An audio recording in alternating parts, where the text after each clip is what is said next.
My name is Chelsey Pippin Mizzi. I'm an author and a tarot reader, and my book, Tarot for Creativity, is out this autumn with Chronicle books. You're probably familiar with tarot as a divination tool, something used to predict the future, to tell you what's going on in your love life, what may have happened to you in a past life, but my favorite way to use the cards has always been as inspiration for my creative work. I've always written from images, and using the tarot as inspiration in my writing and my creative work as a business owner has been an absolute game changer. And today I'm going to teach you 3 tips that you can use to ignite your own creative practice through the tarot. Let's start simple. My biggest tip for anyone who wants to ignite a creative tarot practice is to practice tarot journaling. All you have to do is draw a single card, have a look at it, and reflect on it in your journal. You can ask yourself questions like, what stories does this card tell me? What visual details jump out and inspire me? What does this mean to me in this moment of my creative life right now? You'll be surprised by what comes up. You don't need to know ahead of time the meanings of the cards or have made a study of tarot to respond to the card. In fact, if you're working for a creative tarot practice,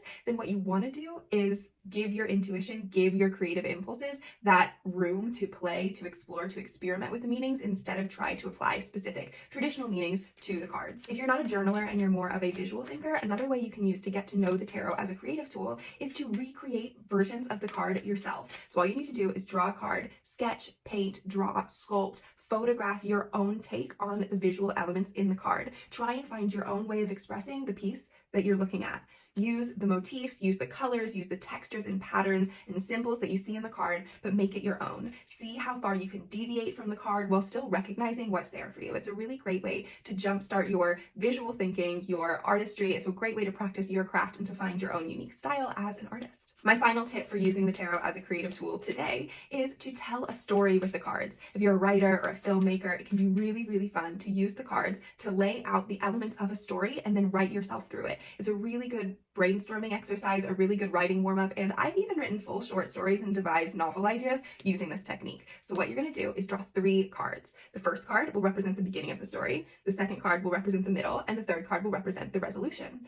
You can write through all of those, write 500 words in response to each card, and you've got a 1,500 word draft of a story, which can be a really, really brilliant way to kickstart a new idea, to flesh something out that you haven't quite made sense of yet, or to just warm yourself up before you get into working on your novel or your other projects. It's a really useful way of generating material in a low pressure environment. It can be really fun, and the images in the tarot can bring things up that you never thought about before. These prompts and so many more are available in Tarot for Creativity, which is out on October 1st with Chronicle books. I'm so excited for you to get this in your hands. It has a card-by-card guide to every single card in the tarot from a creative perspective, and over 300 creative prompts to help you kickstart your creative life today.